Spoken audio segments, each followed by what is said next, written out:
Tell us about what you have in your pencil box, Sakshi. I have a red pen,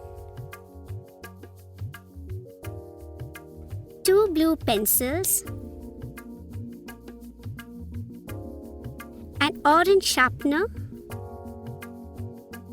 and a white eraser.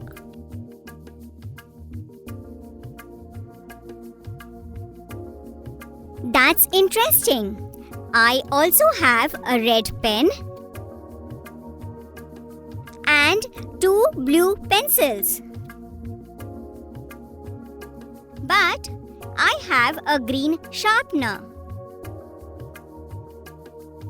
And I have a blue eraser. Ria, make sentences using the table on the screen. I have 3 yellow boxes. No, Ria.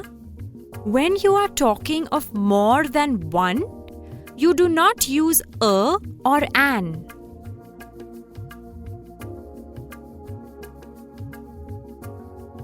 I have 3 yellow boxes.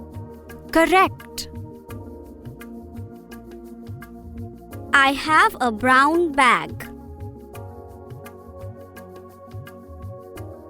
I have an orange skirt. Now, make 3 sentences using this table. Write them in your notebooks. Fill the blanks with suitable words.